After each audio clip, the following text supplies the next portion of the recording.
Hi there folks, welcome back to Rich Reviews. So this past weekend I saw the film Chappaquiddick, and this is directed by John Curran, and this is a studio here that's distributing this film that's made $5 million already, but this is from the studio that brought us Hostiles, which I really liked. I know a lot of people didn't love that film. This is also from the studio that brought us 47 Meters Down, which is a film that's like, I found myself thinking, okay, sure, that's adequate. This is also the studio that brought us Hurricane Heights, which I thought to myself, okay, sure, that's fine, whatever. And then also brought us Friend Request, which is, I actually reviewed that film a year earlier than most other people, so check that film out. And also one other film that I haven't even heard of. And this film, I just found myself thinking, okay, this is perfectly accurate representation, or at least what I think it's supposed to be, a perfectly accurate representation of what happened in that 1969 accident that killed one person and led Ted Kennedy's career for a temporary time being to be up in the air more or less. And clearly not everyone around is expecting, okay, he's going to run 72 and restore the Kennedy name after, quite frankly, after the fact that, yes, his older brother Joe died, John Kennedy died, and Robert Kennedy died, and so he's the only one left of the Kennedy brothers.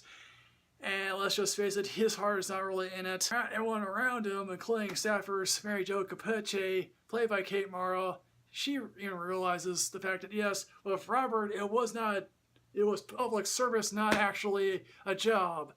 And she talks that with Olivia Thirlby in a couple of scenes that she's in. Of course, eventually we come to that night of the incident in which Ted Kennedy was speeding, drove off a bridge, and basically, he made it out. Mary Jo Capece didn't make it out.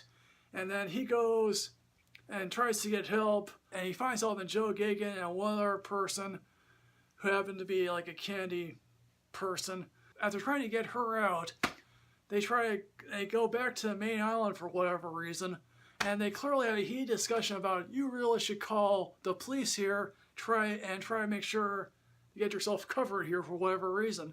Now this film, so to a certain degree, holds Kennedy's feet to the fire here, because quite frankly, you don't report an accident or leave the scene of an accident and don't report it for nearly 10 hours. Yes, if anyone did that today, their political career would be finished. Because quite frankly, whenever we see a scandal brewing of any political sort of nature from, whether it be American or even British or wherever else in the world, usually that person has good fortune enough to resign.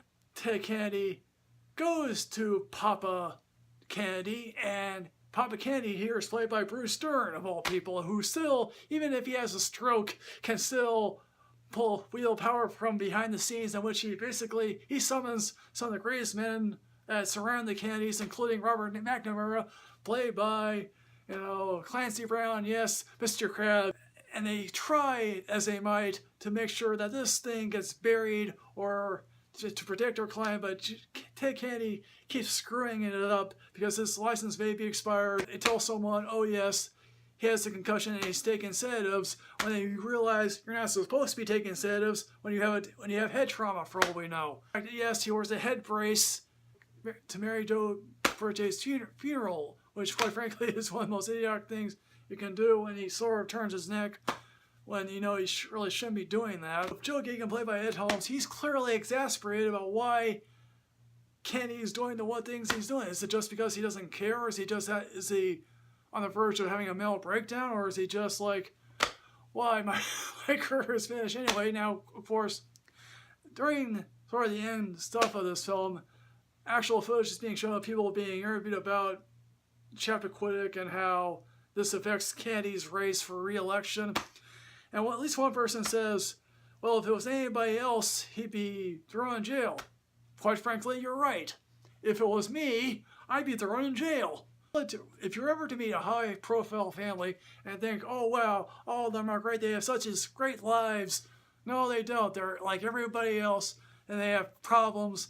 And let's face it, was anybody really wanting to take Kennedy to run in 72? Probably a whole bunch of people, but they realized no one's heart was really in it, because quite frankly, campaigns take time, they take effort, they take exhaustion, takes tolls on personal relationships, and at least one person here eventually distanced themselves from the family. And, again, the theater that I saw this in, there are plenty of people above my parents' age that are basically in their 60s, and that may be what is going to only appeal to a certain demographic here that clearly remembers this incident.